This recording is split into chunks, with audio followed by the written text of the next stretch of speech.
भगवान एक है। अकबर बिरबल से बोले, हम मुसलमानों के अल्लाह है, ईसाइयों के यीशु, बौद्धों के बुद्ध, लेकिन तुम हिंदू बहुत से भगवानों की पूजा करते हो, ऐसा क्यों? बिरबल बोले, ईश्वर तो एक है, बस उसके नाम अलग अलग है। अकबर बोले, यह कैसे संभव है? ईश्वर इतने रूप कैसे ले सकता है और फिर भी एक है? बिरबल ने एक नौकर को बुलवाया जिसने पगड़ी पहनी थी।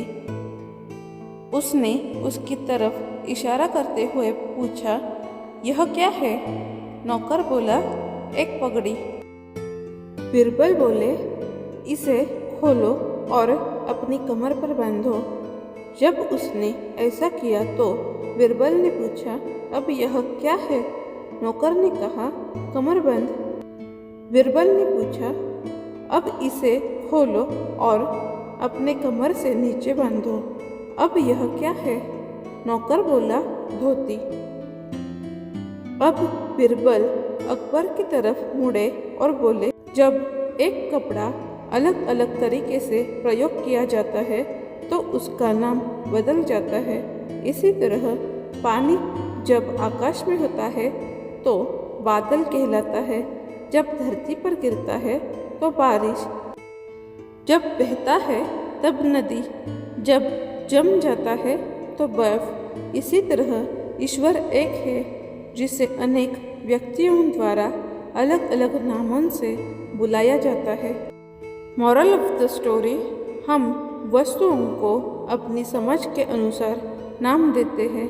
हमें इस बात का ध्यान रखना है कि हमने वस्तु को जो नाम दिया है वह जरूरी नहीं है कि वस्तु वही हो।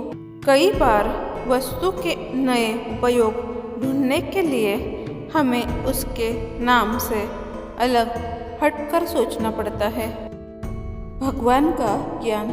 एक दिन बादशाह अकबर ने बिरबल से पूछा, तुम्हारे धर्म ग्रंथों में यह लिखा है कि हाथी की गुहार सुनकर श्री कृष्ण जी पैदल दौड़े थे, न तो उन्होंने किसी सेवक को साथ लिया, न ही किसी सवारी पर गए। इसकी वजह समझ में नहीं आती। क्या उनके सेवक नहीं थे? बिरबल बोले, इसका उत्तर आपको समय आने पर ही दिया जा सकेगा जहाँपना। कुछ दिन बीतने पर एक दिन बिरबल ने एक नौकर को, जो शहजादे को इधर उधर टहलाता था, एक मोम की बनी मूर्ति दी जिसकी शक्ल बादशाह के पोते से मिलती थी। मूर्ति अच्छी तरह गहने कपड़ों से सुसज्जित होने के कारण दूर से देखने में बिल्कुल शहजादा मालूम होती थी। बिरबल ने नौकर को अच्छी तरह समझा दिया कि उसे क्या करना है। जिस तरह तुम रोज बादशाह के पोते को लेकर उनके सम्मुख जाते हो, ठीक उसी तरह आज मूर्ति को लेकर जाना और बाग में जलाशय के पास फिसल जाने का बहाना कर गिर पड़ना। तुम सावधानी से जमीन पर गिरना, लेकिन मूर्ति पानी से अवश्य गिरनी चाहिए। यदि तुम्हें इस कार्य में सफलता मिली तो तुम्हें इनाम दिया जाएगा। एक दिन बादशाह बाग में बैठे थे, वही एक जलाशय था। नौकर शहजादे को खिला रहा था कि अचानक उसका पाँव फिसला और उसके हाथ से शहजादा छूटकर पानी में जा गिरा। बादशाह यह देखकर पूरी तरह घबरा गए और उठकर जलाशय की तरफ लपके। कुछ देर बाद मोम की मूर्ति को लिए पानी से बाहर निकले। बिरबल भी उस वक्त वहाँ थे। वे बोले, जहाँपना, आपके पास सेवकों और कनीजों की फौज है, फिर आप स्वयं और वह भी नंगे पांव अपने पोते के लिए क्यों दौड़ पड़े? आखिर सेवक सेविकाएं किस काम आएंगे। बादशाह बिरबल का चेहरा देखने लगे। वे समझ नहीं पा रहे थे कि बिरबल क्या कहना चाहते हैं।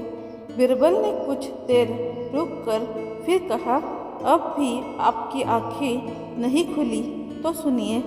जैसे आपको अपना पोता प्यारा है, उसी तरह श्री कृष्ण जी को अपने भक्त प्यारे हैं। इसीलिए उनकी पुकार पर वे दौड़े चले गए थे।